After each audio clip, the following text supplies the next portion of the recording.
Assalamualaikum warahmatullahi wabarakatuh. Salam sejahtera bagi kita semua. Berjumpa kembali dengan saya, Advokat Hermansyah. Semoga sahabat-sahabat YouTube semua dalam keadaan sehat dan dimudahkan dalam beraktivitas. Baik, terima kasih.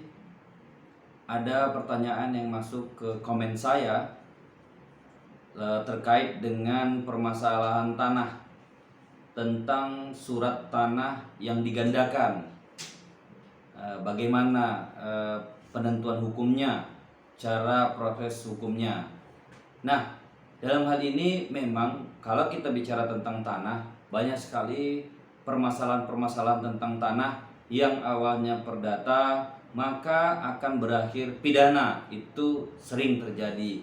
Nah, terkait dengan pertanyaan yang masuk tersebut, bahwa bagaimana hukum menggandakan surat tanah. Nah, kalau kita memang sudah tahu yang digandakan itu adalah surat tanah kita, kemudian kita sudah pegang buktinya, ada dua cara ya, ada dua cara yang menyelesaikannya, bisa pidana dan perdata. Namun memang kita harus melihat jeli bagaimana permasalahan ini. Kalau memang kita sudah pegang alat buktinya, kita tinggal melaporkan pidana dahulu baiknya. Saran saya pidana dahulu baiknya terkait dengan pasal 263 tentang pemalsuan. Nah, nanti dari sini ya, apa itu 263 adalah barang siapa membuat surat palsu atau memalsukan surat yang dapat menimbulkan suatu hak, perikatan atau pembebasan hutang atau yang diperuntukkan sebagai bukti daripada sesuatu hal dengan maksud untuk memakai atau menyuruh orang lain memakai surat tersebut seolah-olah isinya benar dan tidak dipalsu. Diancam jika pemakaian tersebut dapat menimbulkan kerugian karena pemalsuan surat dengan pidana penjara paling lama 6 tahun.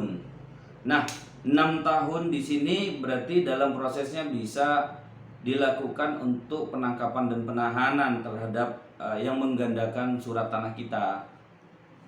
Nah, nanti di sini memang sih sebenarnya lebih baiknya kita, kalau memang dari si terlapor yang menggandakan itu ada itikat yang baik, karena ini kan delik aduan, ada itikat yang baik, bisa dilakukan restoratif justice. Lebih baik restoratif justice. Restoratif justice itu kan jadi selesai permasalahan dan surat tanah yang dia palsukan itu dia musnahkan. Jadi itu tidak berlaku lagi. Namun jika memang dia tetap bersikeras ingin menggunakan surat tersebut, teruskan prosesnya sampai proses peradilan, di mana dia sanggup untuk melakukan upaya hukum. Apakah putusan pengadilan negeri, kemudian dia mau banding, dia kasasi, silahkan. Nah, namun ada baiknya setelah upaya pidana kita lakukan, kalau dia tetap bersikeras membandal ya, maka upaya yang harus kita lakukan adalah upaya perdata juga. Biasanya orang melakukan untuk pembatalan, kalau memang itu sudah terdaftar dia daftarkan juga pembatalan di PT UN. Namun kalau saya pribadi sebenarnya kalau ke PT UN itu sebenarnya dua kali permasalahan lagi nanti kita, karena PT UN di sini kan hanya membatalkan surat. Karena nanti akan dilihat lagi siapa yang menguasai lahan tersebut. Ini juga yang harus kita pertimbangkan dalam melakukan upaya hukum. Nah, kalau kita yang menguasai dan menguasai lahan tersebut, nggak apa-apa kita PT-UN kan, berarti kita batalkanlah surat dia. Namun apabila ternyata surat tersebut dia pegang dan bukti juga terhadap lahan dia kuasai, lahan atau tanah itu dia kuasai, kalau saran saya lebih baiknya kita masukkan gugatan perbuatan melawan hukum itu ke pengadilan negeri, karena pengadilan negeri ini kan punya hak eksekutorial. Jadi tidak dua kali kerja kita, nanti membatalkan surat, hanya membatalkan surat, kita bingung nanti di lapangan seperti apa. Jadi memang pilihannya apabila memang kita yang menguasai dan usaha lahan ya tanah tersebut, maka yang dilakukan adalah PT-UN untuk membatalkan suratnya. Namun apabila yang menguasai lahan adalah dia, lebih baik kita ajukan gugatan perbuatan melawan hukum tentang mengusahai dan menguasai lahan kita dengan surat yang palsu. Nah, palsu di sini yang diartikan palsu adalah baik isinya, kemudian tanda tangannya dan peruntukannya. Itu dia palsunya di situ. Jadi kita harus membuktikan itu. Nanti ada juga nanti kalau terkait dengan tanda tangan mungkin ada lab forensik ya untuk tanda tangan.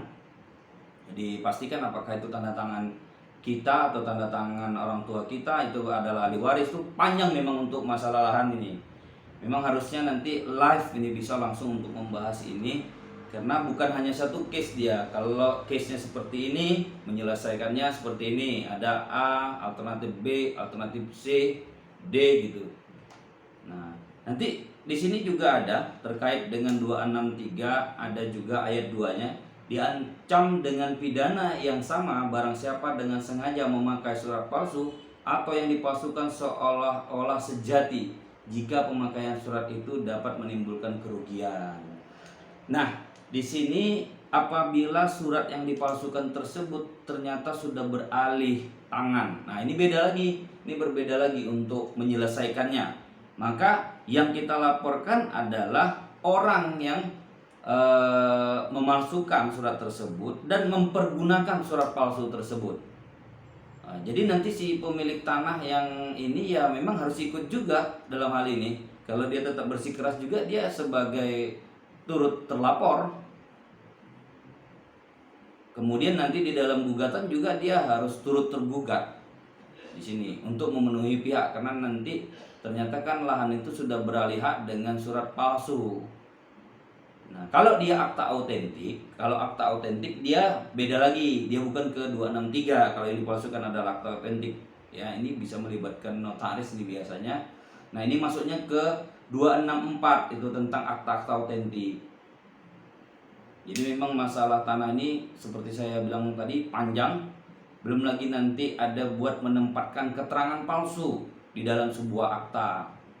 Itu di 266. Ada juga mempergunakan keterangan palsu. Jadi memang dalam masalah tanah ini baiknya saran saya, pertama pastikan memang surat-surat kepemilikan Anda adalah benar, sah. Kemudian pastikan juga di BPN bahwa Anda lah satu-satunya pemiliknya.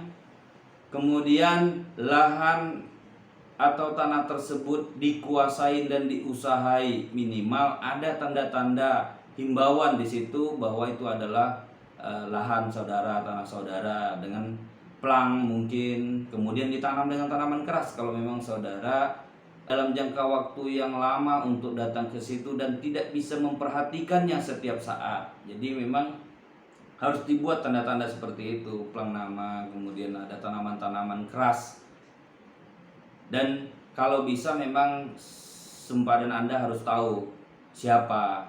Jadi Anda titipkan juga, misalnya Anda yang datang, ya Anda perhatikan juga lahan dia yang datang juga perhatikan lahannya saudara. Jadi sama-sama memperhatikan. Karena kalau masalah tanah ini, kalau dibiarkan begitu saja, terus dibiarkan, maka orang akan mengambilnya. Apabila jangka waktu lama saudara meninggalkan tanah tersebut, ibaratnya tanah tersebut sepertinya tanah terlantar, tidak bertuan katanya. Tapi padahal itu sudah ada pemiliknya. Apalagi kalau surat-suratnya masih surat-surat desa atau surat-surat di bawah tangan. Penjualannya ini juga yang harus diperhatikan oleh masyarakat. Jangan sampai masalah tanah ini memang sangat banyak problematikanya.